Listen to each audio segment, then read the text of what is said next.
নৌকার মাঝি ছদ্মবেশ ভগবান শ্রীকৃষ্ণ।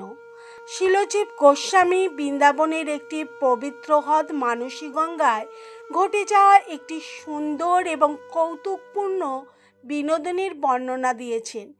এক সন্ধ্যায় শ্রীমতী রাধারানী এবং গোপীরা মিষ্টি, দই এবং মাখন ভর্তি পাত্র বহন করছিলেন।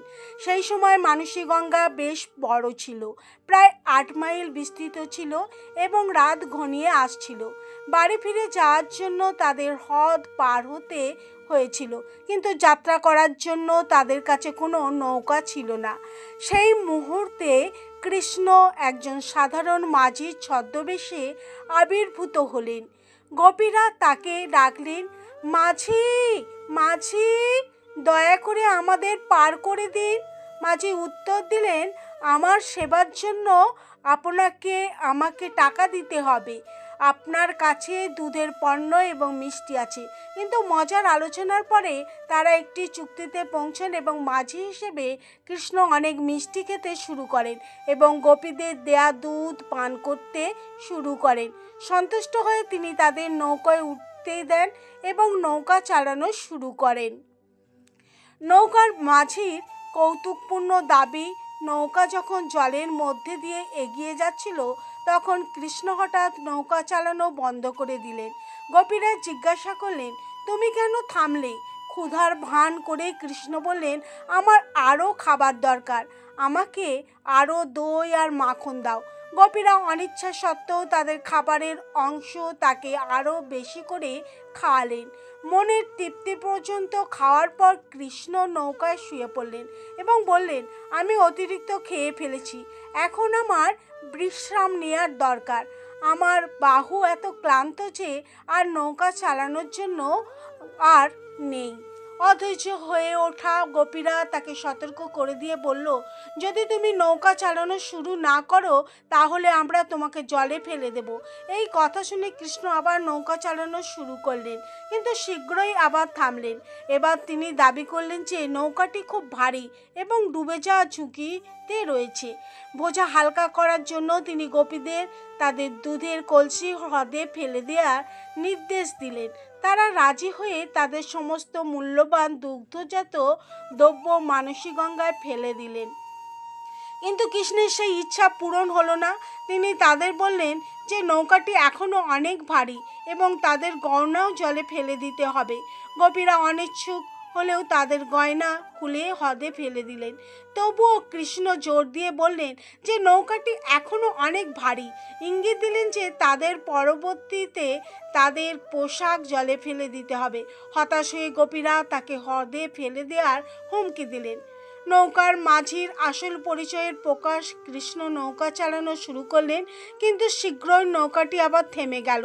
এবার কৃষ্ণের ইচ্ছায় আকাশে কালো মেঘ তৈরি হলো এবং হ্রদের ঢেউগুলি উত্তাল হয়ে উঠল, যার ফলে নৌকাটি বিপজ্জনকভাবে দুলতে লাগলো। হঠাৎ ঝড়ের ভয়ে ভীত হয়ে গোপীগণ একে অপরকে আঁকড়ে ধরলেন। শ্রীমতী রাধারানী নিজেকে এবং তার বন্ধুদের বাঁচাতে মরিয়া হয়ে মাঝিকে ধরে অনুরোধ করলেন, দয়া করে আমাদের বাঁচান, মাঝিকে বাঁচান, দয়া করে আমাদের বাঁচান। রাধারানী তাকে স্পর্শ করার সাথে সাথেই বুঝতে পারলেন যে তিনি কোনো সাধারণ মাঝি নন, তিনি স্বয়ং কৃষ্ণ। মেঘ সরে গেলে এবং ঝড় থামলে তার মুখে আনন্দের হাসি ছড়িয়ে পড়ে। রাধারানীর আচমকা আচরণের পরিবর্তন দেখে বিভ্রান্ত গোপীরা তাকে জিজ্ঞাসা করলেন, কি হয়েছে? জবাবে তিনি তার কোমর থেকে কৃষ্ণের বাঁশি বের করে তাদের দেখালেন, যা দুষ্ট মাঝির আসল পরিচয় প্রকাশ করে। রাতের বাকি অংশ আনন্দময় নৌলীলা, নৌকালীলা দিয়ে পূর্ণ ছিল, কারণ কৃষ্ণ, রাধারানী এবং গোপীরা মানসী গঙ্গায় শান্ত জলে তাদের কৌতুকপূর্ণ আলাপচারিতা চালিয়ে যাচ্ছিলেন। বিনোদন থেকে শেখার মতো শিক্ষা, কৃষ্ণের কৌতুকপূর্ণতা এবং করুণা। এই বিনোদন কৃষ্ণের কৌতুকপূর্ণ স্বভাব এবং তার ভক্তদের সাথে তার গভীর সংযোগকে তুলে ধরে। ছদ্মবেশেও কৃষ্ণের উপস্থিতি তার চারপাশের লোকেদের জন্য আনন্দ এবং প্রেম নিয়ে আসে। তার কৌতুকপূর্ণ দাবিগুলি যদিও আপাতদৃষ্টিতে দুষ্টুমিপূর্ণ, শেষ পর্যন্ত আরও বেশি সুখ এবং গোপীদের সাথে ঐশ্বরিক মিথস্ক্রিয়ার দিকে পরিচালিত করে। ভক্তির আনন্দ কৃষ্ণের জন্য তাদের বস্তুগত সম্পদ, খাদ্য, অলঙ্কার ত্যাগ করার জন্য গোপীদের ইচ্ছা তাদের বিশুদ্ধ ভক্তি প্রতিফলিত করে।